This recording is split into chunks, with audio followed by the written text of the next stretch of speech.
Daily Bible devotions వీక్షిస్తున్న ప్రియాతి ప్రియమైన ప్రేక్షకులందరికీ పరిశుద్ధాత్మ దేవుని అతి శక్తి కలిగిన నామమున మా హృదయపూర్వక స్వాగతాన్ని తెలియజేస్తున్నాం.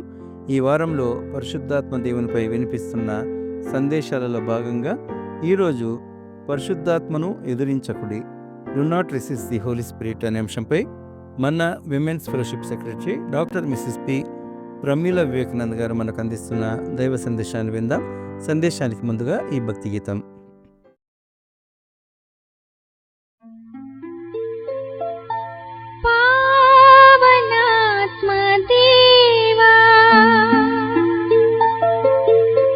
నన్ను బ్రోవరా వేరా,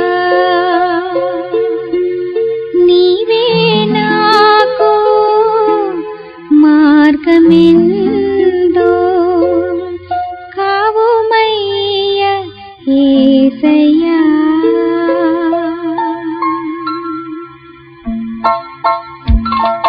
పావనాత్మ దేవా నన్ను బ్రోవరా వేరా, నీవే నాకు మార్గమెందో కావుమయ్య యేసయ్యా.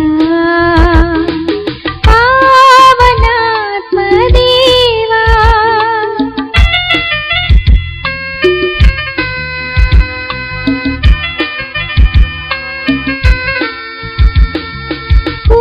కూలిపోయే హృదయం లేవనెత్తు యేసయ్యా.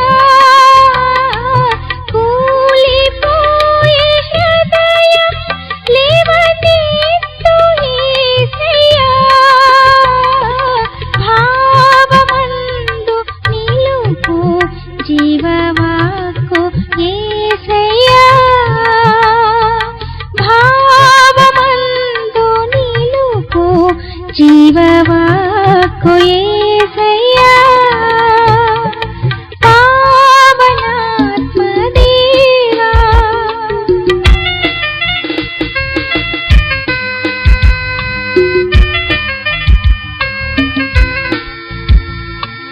దీన మనసు తోడా దిక్కు నీవే యంటి దేవా. దీన మనసు తోడా దిక్కు నీవే యంటి దేవా. మానకుండ నీవు నన్ను మహిమ దరికి చేర్చు. మానకుండ నీవు నన్ను మహిమ దరికి చేర్చు.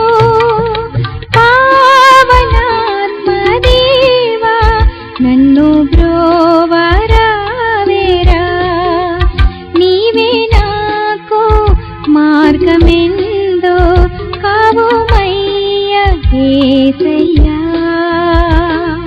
పావనాత్మ దేవా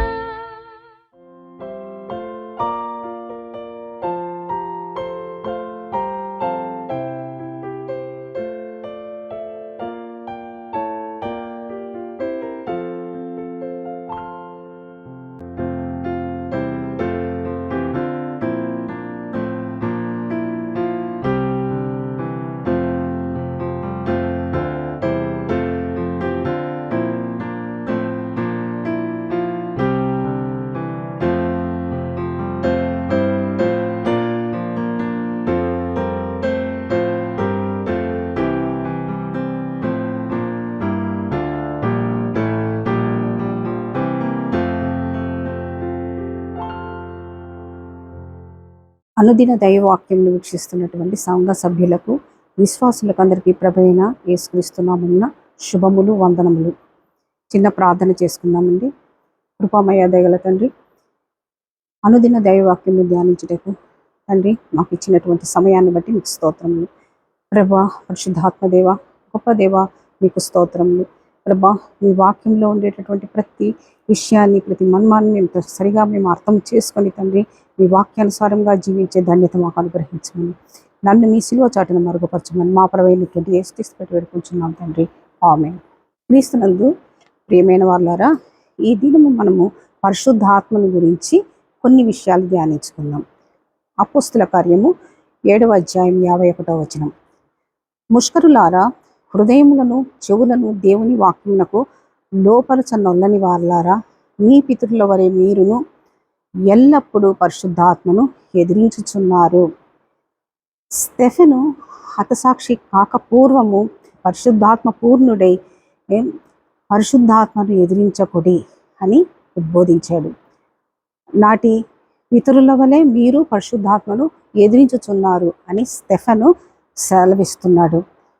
వీరు చెడును ఆదర్శంగా తీసుకున్నటువంటి ముష్కరులు. ఇక్కడ పరిశుద్ధాత్మను ఎదిరించినటువంటి వారు ఎవరో కాదు, యూదేతరులు కాదు, యూదులే. నేడు సమాజ సహితం చూస్తే సహతము ఏంటంటే క్రైస్తవేతరులు కాదు, క్రైస్తవులు కూడా పరిశుద్ధాత్మను ఎదిరిస్తున్నారు. ఇక్కడ మనము లేఖన ప్రకారము గమనిస్తే పరిశుద్ధ ఆత్మను ఎదిరించినటువంటి వారు ఎలాంటి వారు అన్నటువంటి విషయాన్ని ఒక 3 విషయాలు మనము ధ్యానించుకుందాం. మొట్టమొదటిగా అవిధేయత. దేవుని వాక్యం పట్ల అవిధేయత చూపుట.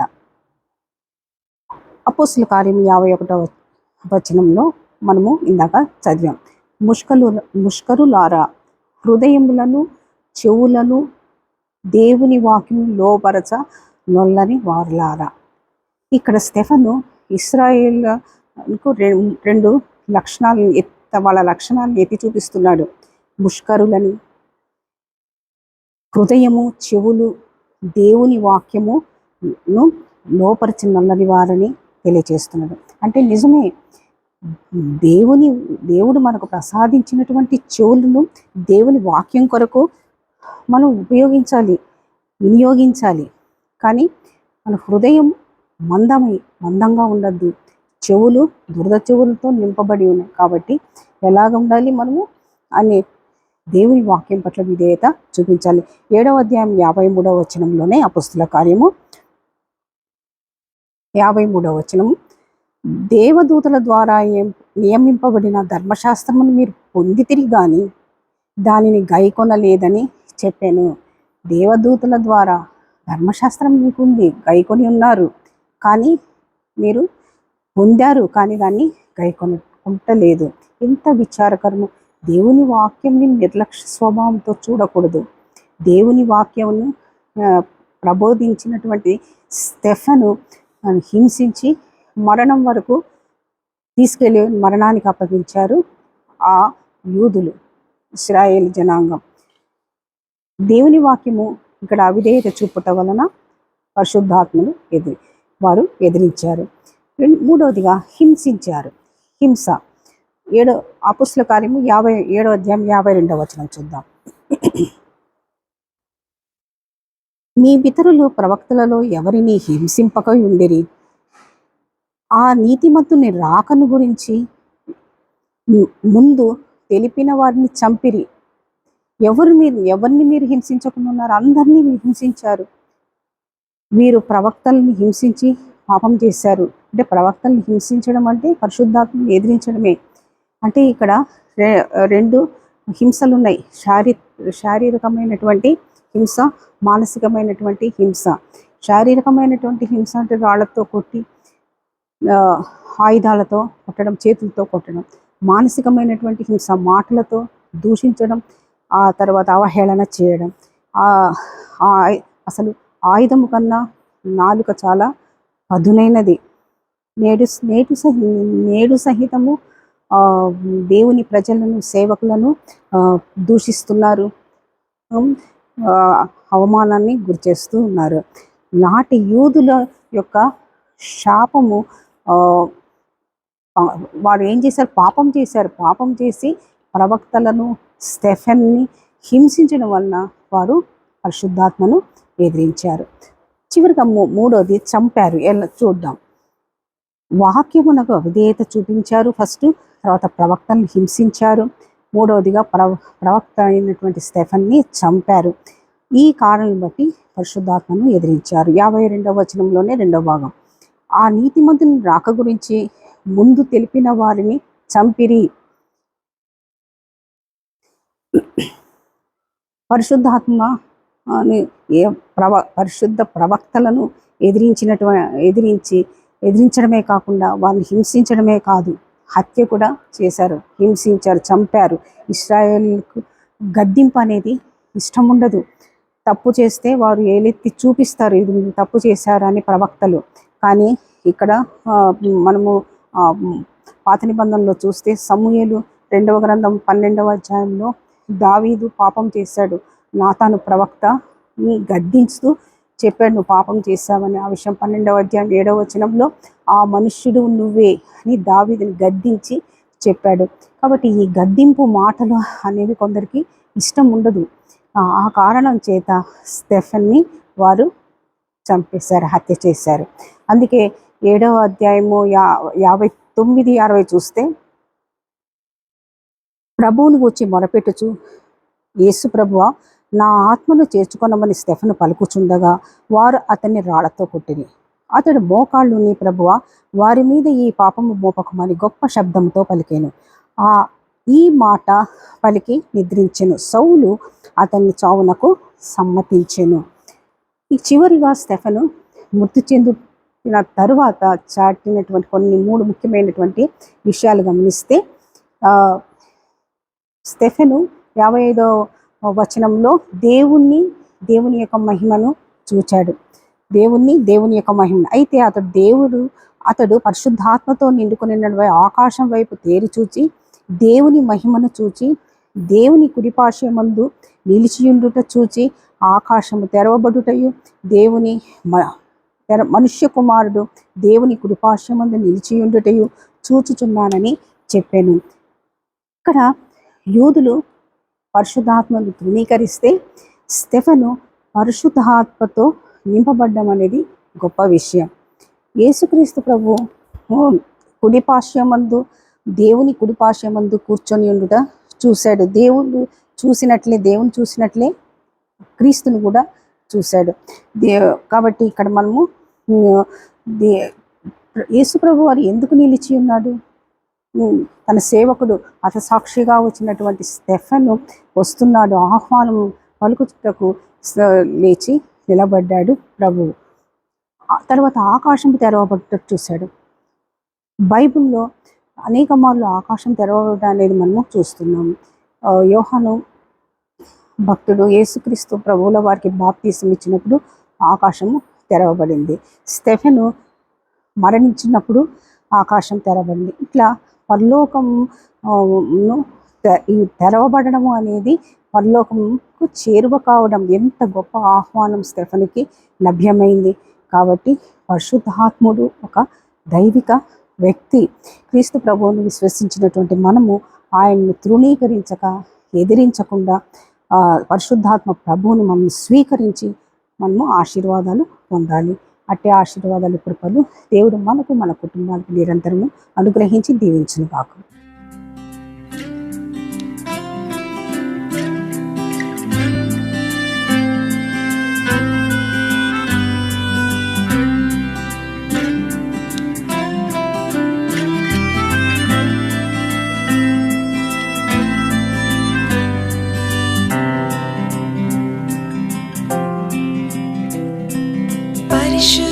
పరిశుద్ధాత్ముడా దిగిరమ్మ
పరిశుద్ధాత్ముడా దిగిరమ్ము మాపైకి పావుర రూపములో దిగి వచ్చినట్టు